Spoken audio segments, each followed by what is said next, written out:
Hi, my name's Andrea, and I am going to be doing a book talk for Between Shades of Grey by Ruta Sepetys and published in 2011.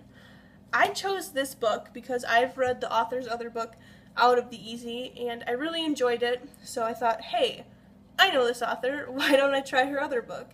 I'm betting it's just as great, and I was definitely not disappointed.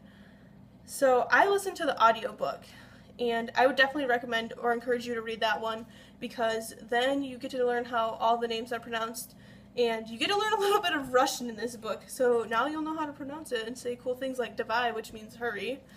But unfortunately, you will lose a really cool aspect of the paper book, which is the maps. Maps are literally my favorite thing in books.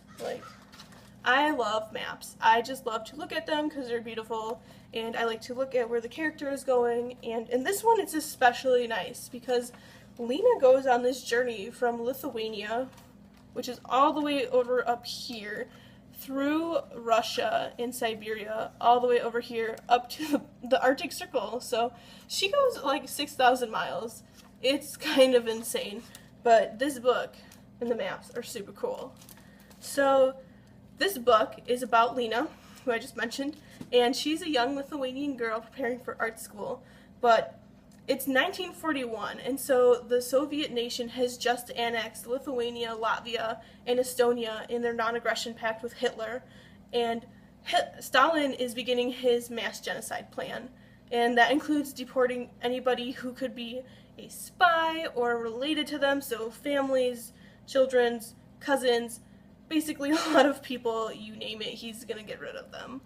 So she goes on this journey with her family, well, her mother and her younger brother Jonas, and they're forced into a car, and they pick up some other people, including a woman who has just given birth, which is crazy, and they're taken to a rail station where they're thrown into cattle cars. And this is where they meet Andris, who is also a young teenager, and he becomes good friends with Jonas and with Lena eventually, and kind of acts as a role model for Jonas. But I really liked him. He's kind of cute, so watch out for him.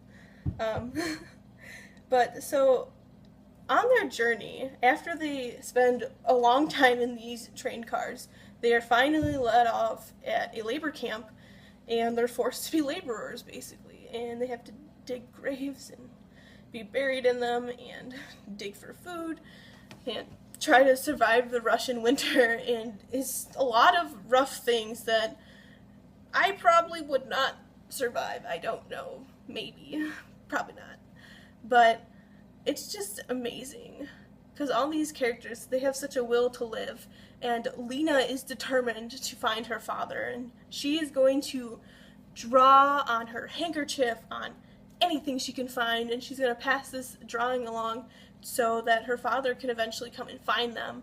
So it's quite amazing.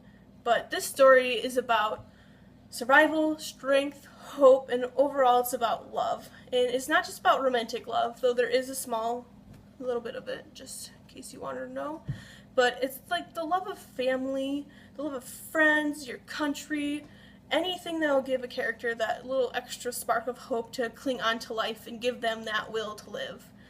And the characters in this book just show such amazing strength and kindness in the face of these desolate and horrible crimes. It's a miracle that that so many managed to survive. It truly is. And so I really liked it, especially because Lena has this inner fire in her. She just has this passion for drawing and this huge will to live, and she wants to return to Lithuania with her family and go on with her life. And so I'm going to read a passage after she has found her father briefly and then was separated again. But Andris came out with her. He tried to find his father, and he's not so lucky. He actually gets beaten up and then thrown back under the train car, and they rescue him a little bit. So, I stared at Andris. Dried blood caked his teeth and the corner of his lips. His jaw was swollen. I hated them, the NKVD and the Soviets. I planted a seed of hatred in my heart. I swore it would grow to be a massive tree whose roots would strangle them all. How could they do this? I asked aloud. I looked around the train car. No one spoke.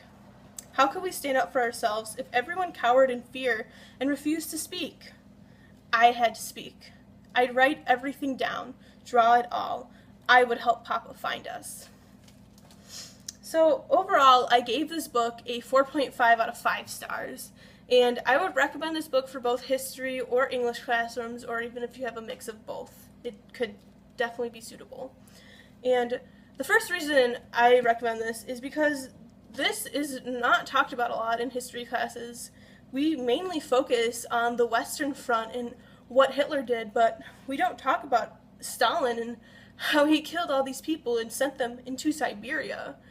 So I think this book would be a great way to start that conversation and to really bring to light all these stories of survival and of these terrible crimes that truly happened.